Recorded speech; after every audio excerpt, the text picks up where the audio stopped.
Olá, tudo bem? O meu nome é Alisson. Eu tenho um perfil literário tanto aqui no YouTube quanto lá no TikTok, no Instagram. No Instagram é Ali_Leitorices.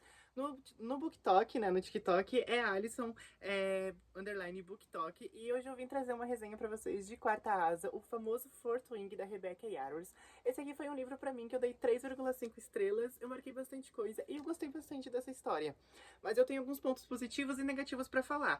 Uma das minhas perguntas era, antes de ler esse livro, será que Fourth Wing realmente é bom ou ele só é famoso? Eu acho que ele tem os dois elementos. Ele é bom, mas ele também é bastante famoso. Por quê? Porque ele bebe de várias vertentes da fantasia. Ele tem um pouquinho de todos os outros livros de fantasia que eu particularmente já li, parece que estão todos aqui. Só que o incremento especial é que ele tem dragões. Eu gostei bastante da história de Fourth Wing, eu gosto de como a história vai se desenrolando, eu gosto bastante de ver o crescimento da Violet Sorrengale, né, que é a nossa protagonista. Eu sinto que metade do livro ela é dada como frágil e baixinha, e essa é a personalidade dela, mas depois ela vai moldando essa personalidade e a gente vai vendo o crescimento dela, o que é bastante legal. Um dos elementos fortes dessa história, pra mim, particularmente, foi os dragões. Eu gostei bastante dos dragões falarem com seus cavaleiros e eles também terem esse tipo de personalidade, o que foi um ponto bem alto na história. Mas eu também tenho reclamações a fazer, que é sobre a escrita. Eu sinto que essa escrita, ela é um pouquinho... não ruim, porque ela é...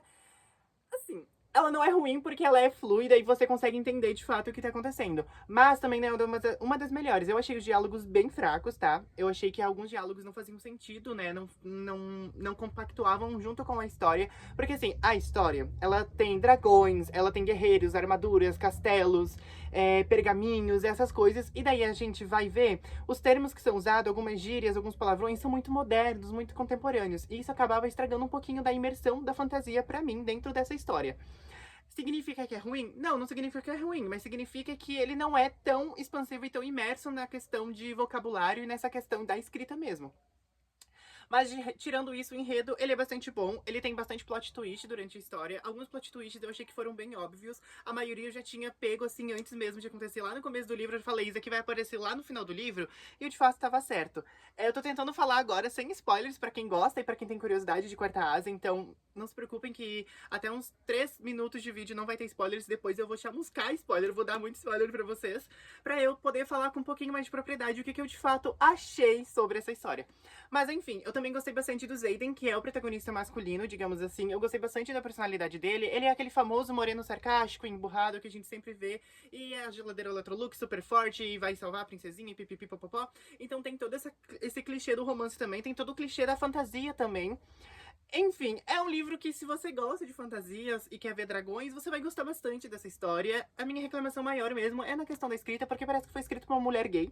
Foi escrita pela Nicole Baus, basicamente porque tem algumas gírias bem modernas e contemporâneas, e como eu já disse antes, isso acabou estragando um pouquinho da imersão para mim. Mas, assim, tranquilo. Eu marquei bastante coisa e quem acha que 3 estrelas é uma nota ruim, gente, não é, porque significa que o livro é bom ou pelo menos razoável. E aqui, de fato, ele é um livro bom. Ele tanto ganhou fama, e dá de entender o porquê ele ganhou fama, porque os personagens são legais, ele tem toda essa coisa com dragões que a gente quase não vê tanto na literatura, né? Então todos esses elementos dentro do livro, eles acabam entregando um pouquinho pra você entender o porquê que o livro é tão famoso. De fato, não é o melhor livro que eu já li, tá longe de ser uma das melhores fantasias, mais bem construídas que eu também já li e conheci, não é. Mas eu acho que enquanto enredo, ele tem algo pra nos entregar. Ele é um livro que ele tem bastante coisa pra ser explorada. Ele tem deuses, ele tem essas coisas dos dragões, eles têm outras classes, tem os paladinos lá também que montam em grifos. Tem os personagens com poder, tem essa coisa de canalização de poder também. Então eu sinto que ele é um livro que ele tem bastante coisa a ser explorada, que a autora ainda pode trabalhar muito em cima das coisas que ela trouxe neste primeiro livro. Eu sei que já tem continuação, que é Chama de Ferro, e o terceiro livro também tá pra ser lançado o ano que vem, que é o Tempestade de Ônix, se eu não me engano. E acho que vão ser 5 livros dessa série, então pra um primeiro livro, pro primeiro livro, que é um introdutório, ele foi um introdutório bom, mas ele foi um introdutório um pouco farofa, ele foi um introdutório um pouco bagunçado, porque ele tem muito elemento e a gente tem poucas respostas. Só que o que ele não nos dá em elementos de respostas, ele nos dá na ação e na aventura, e um pouquinho ali no romance. Então ele nos entrega um pouco, sabe, do que ele pode ainda. Então ele é um livro que ele trabalha no potencial, no que ele pode nos entregar mais pra frente. Agora, gente, eu acho que vai ter um pouquinho de spoiler, porque eu quero falar um pouquinho melhor pra vocês sobre algumas coisas.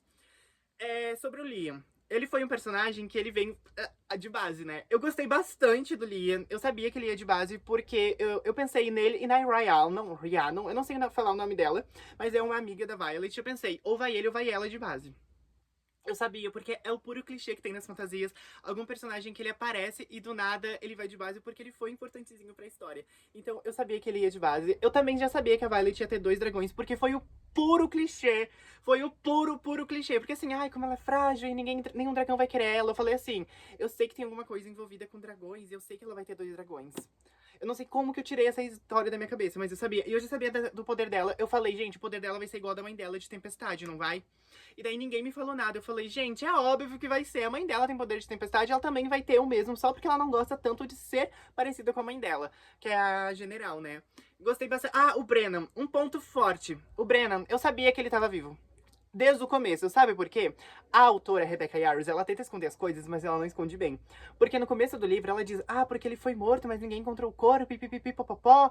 E essa coisa de tipo, ai, mas não dá informação pra gente, não sabe como ele morreu, por que que ele morreu. Ele simplesmente desapareceu. Pra um personagem que tem o poder de regeneração, sabe? Eu falei assim, gente, ele tá vivo. É óbvio que ele tá vivo. E ele, de fato, tava lá no final do livro, ele reaparece e diz bem-vindo à Revolução. E eu falei, óbvio. O final do livro também, eu achei que ele foi bastante parecido com o de Sangue Cinzas. Pra quem já leu o primeiro livro de Sangue Cinzas, esse final é bem parecido, né? Então aqui vai quase um spoiler de Sangue Cinzas. Mas não vou falar mais pra não dar spoiler. Mas assim, eu achei bem parecido. Então, como eu disse lá no comecinho do vídeo, a autora ela bebeu de várias vertentes de outros livros de fantasia pra trazer pra esse aqui. A única coisa diferente é que ele tem dragões. E eu gostei das personalidades dos dragões. Eu gostei bastante do Tairne, que é o dragão meio que principal da Andarna. A Andarna é um dragão que eu quero ver mais dela. E eu acho que ela vai ser muito importante pros próximos livros. Porque os Vayne, os Ryren, aqueles bichos lá que não são os paladinos que montam em grifos, são os outros, eles estão procurando alguma coisa. E essa coisa ou é a Violet, que ela tem bastante poder, a gente já sabe que ela vai ser uma personagem que vai ter muita expansão de poder e uma importância muito grande. Ou eles estão em busca da Andarna, que é um dragão dourado, assim. Ela é tipo um alvo fácil. E ela é um dragão que aparentemente tem muito poder, sabe? Gente, fiz uma pausa só pra beber uma aguinha porque minha garganta já tava seca. Mas enfim, eu acho que a Andarna vai ter ainda muita importância nessa história. Ou a Andarna ou a Violet. A Violet provavelmente vai ter muita importância, né? Porque assim, ela é a protagonista e a Andarna, eu sinto que ela vai ter alguma coisa que vai ser trabalhado ainda. Como eu disse, é um livro de potencial. Então é um livro que ela pode abordar muitos temas nos outros. Uma coisa que eu fiquei confusa é que eles citam bastante vezes, tipo, ah, que os deuses nos ajudem. Ah, tem o deus Imala, que tem o outro deus eu não sei do que, tem deuses não sei do que. Eu sinto que faltou a exploração desses deuses, ser explicado quem são eles, o porquê eles existem, o que eles fizeram, o que eles não fizeram. Porque assim, tá acontecendo uma puta guerra e eles não interferem em nada. O que eles são? Qual é a importância deles? Por que vocês rezam tanto pra eles se eles não, sabe, não fedem nem cheiram na história? Então eu senti falta de algumas explicações, mas como é o primeiro livro de 5, eu acho que nos próximos podem ser explicados. Se não for, eu vou ficar bem chateado. Mas é um livro que ele vale a pena ser lido.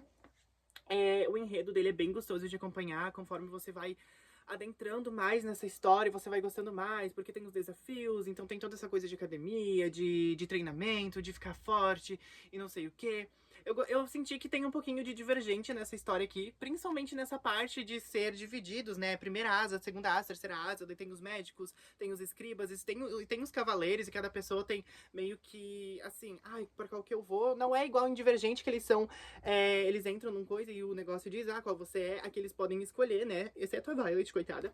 Mas ainda senti foi um pouquinho divergente nesses quesitos. Mas é um livro que vale a pena ser lido. Eu gostei bastante dessa história. Eu acho que, enquanto enredo, ele vai te prendendo bastante. São coisas bem clichês e bem óbvias de outros livros de fantasia, mas que ainda tem um toquezinho único dele, que é essa coisa dos dragões. E a Violet também é uma protagonista que é legalzinho de acompanhar, apesar de ela ter saído do nosso século de agora e tá lá na era medieval, o que é uma reclamação que eu já fiz antes, então não vou ficar sendo repetitivo.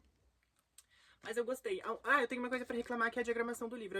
Eu achei a diagramação bem penosa. Foi dificultosa um pouco de ler, porque parece que quanto mais eu lia, menos eu saía do lugar. Mas de resto, eu gostei bastante. Espero que tenham gostado dessa resenha. Deu 9 minutos e obrigada por assistirem até aqui. Um beijo. Tchau!